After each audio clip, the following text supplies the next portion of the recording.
Hello and welcome to MSHA University at mshau.com, your education and training resource for miners and mining contractors. Today we're going to talk about 5 common misconceptions about MSHA training.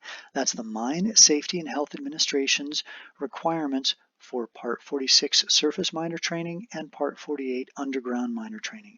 Now, we want to make sure that everybody has this information right, because in the end, if you know what you're doing, you're going to reduce your likelihood for citations and fines and save yourself a lot of time and money. You'll also want to go to mshau.com, and we've got a lot more articles, and we answer some of these questions in much greater detail. So it's a really valuable use of your time. So let's get started. The 5 common misconceptions are right here. Number 1, MSHA doesn't accept online training. Number 2, the online training provider has to sign the record of training. Number 3, all MSHA training must be done by an approved instructor. Number 4, contractors need less training than miners. And number 5, you have to use an MSHA 5023 certificate of training for Part 46. So let's start with number 1.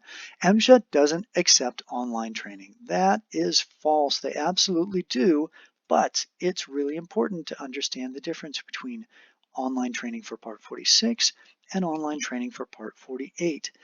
For Part 46 surface miner, MSHA makes no requirement that that training provider is approved.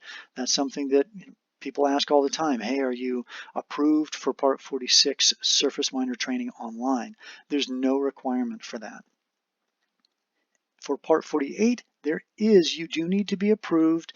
It's only in the last few years that providers have started offering that, and you absolutely need to make sure that that online provider has an MSHA approved instructor who's moderating the training. So before you jump into Part 48 online training, really worth your time making sure that that organization is set up, approved, and has an approved instructor. The online training provider has to sign the record of training. So let's say you've had your team take online training, and this is a question we often get. Oh my gosh, why didn't they provide the 5023 with a signature on it? They don't have to. MSHA considers online training to be a method of training. There's a big misconception that the online training provider is suddenly the competent person or even the responsible person. They are neither. They are just the provider of training.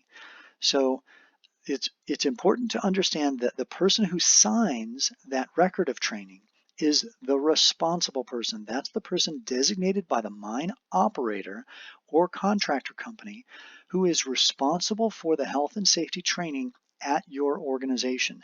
That's somebody that is designated by you. That person's name also needs to show up as the responsible person in the training plan. So the training plan needs to show that person's name as responsible, and the training record, whichever training record you use, has to be signed by the person responsible for health and safety at the mine. That's the same for Part 46 and 48. All MSHA training must be done by an approved instructor. That is not true. It doesn't. But once again, there is a distinction between Part 46 and Part 48. Part 46 regulations allow for what's called a competent person. This is another person who is designated by the mine operator or contractor company who is competent to provide the training in specific subjects for surface miner Part 46 training. That doesn't exist for Part 48. For Part 48, you have to have an MSHA approved instructor provide that training. How does somebody get MSHA approved? Typically, that is a person who has gone through training provided by MSHA specifically for instructors. They've successfully completed that, and they've become approved to provide MSHA Part 48 training. Now, an MSHA Part 48 training automatically is approved to provide training for Part 46 as well, but that person would still need to be named as competent for a Part 46 minor training program. Contractors need less training than miners. Again, not true. This comes up a lot with new contractors who suddenly have a mining contract to perform work at a mine. They're unfamiliar with MSHA regulations, and the assumption is that there is some lesser type of training that contractors get that they can just get onto the mine and get their work done. This is not the case. They have to take the same training that a miner has if they are exposed to mine hazards. For Part 46, that's 24 hours of new miner training for surface mining. For Part 48, surface areas of underground mines, that's 24 hours as well. But if you're going to perform work at an underground Part 48 mine, that's 40 hours of training. So if you're exposed to those hazards as a contractor, MSHA effectively says you need to have all the same training and documentation that a miner has. You have to use an MSHA 5023 certificate for Part 46.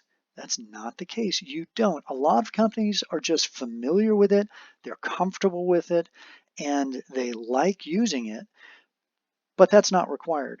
For Part 46, you have two options. You can use a compliant form that has 5 pieces of information on it that MSHA lays out, and if you create a document that has that information, then MSHA considers it approved.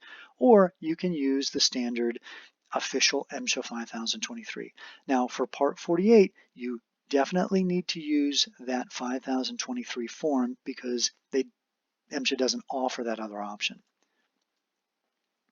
So these are our 5 very common misconceptions about MSHA training. Once again, do go to mshau.com. A lot of really good information there that's going to save you time and money. And we thank you so much for your time, and we hope this was helpful.